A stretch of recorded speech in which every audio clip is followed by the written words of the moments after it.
It was a dark, gloomy day when the king died. Around the kingdom all was sad, silent and somber, in mourning for the heroic life of their leader. As the light of day passed for the last time over the land, children gathered in the streets around the wise old man. These children were in for a treat, for this elder was to tell them about the life of their king, so that his legacy will live in eternity with honor. Gather round, ye little paupers! I shall tell thee a great tale of our late king, Scott Baiowulf. It all began many moons ago, back in the time when evil ruled the very ground on which you all trod, and the dwellings in which you live. All of us serfs were miserable, for the evil that clouded the land had a name: King Cunningham. One fateful day, King Cunningham sent his minions and his most trusted and sinister leader, General Chachi, to sack the village in which the young peasant, Scott Baiowulf, lived with his family. As the general entered the village along the main wagon path, the heroic Scott Baiowulf climbed into an overhanging tree and waited for the passing of the fiend. When the villainous general rode his black steed beneath the roast of the dragon, he leaped down and stole his life with one swoop. Ow! When evil King Cunningham heard the news about his most trusted leader, he called a meeting of the High Council so that he might find out what action to take.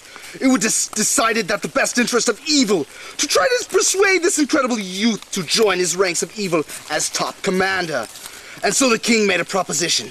He said if Scott Baiowulf could slay the horrible sea creature called Fonzie, who had been plaguing the sea and preventing trade by destroying all ships who dared to disturb its sea, then Scott Baiowulf would become the new top general and have all the fame and fortune that he could pillage. The cunning Scott Baiowulf accepted this mission, and so Scott set out on a solitude, on a large wooden whale to find this terrible beast. Many days passed without sight or word from Baiowulf. Then on the famous fourth fantastic day, he returned, triumphant. To this day, no soul but Baiowulf knows exactly what happened on the water.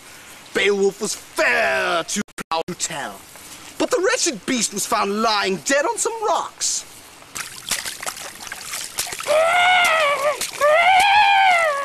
Crikey!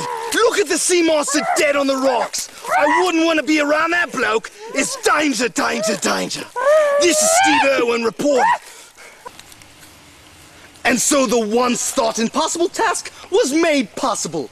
He completed his mission, and this made King Cunningham very proud. He congratulated him with a firm handshake and hugged the life out of him. Well, not exactly, but you know what I mean. But the people were more clever than that. They knew that Baiowulf was not evil. In fact, it was quite the contrary. They decided to overthrow the evil and conniving King Cunningham and crown Scott Baiowulf their new leader and king. And that, my young miniature people, is the ageless tale of how our beloved King Baiowulf came to be the amazing and trusted leader that he was. He guided and built up our kingdom for decades before his tragic death. But Scott Baiowulf wasn't all that he seemed. Oh no. In fact, he was quite a coward. And he actually fell out of the tree to get rid of the great General Chachi. But he married a young maiden named Joni. And they fell in love. And it was happy ever after.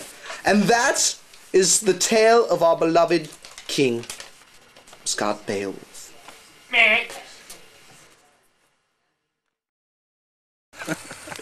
What are you doing? You're recording, aren't you? Yeah.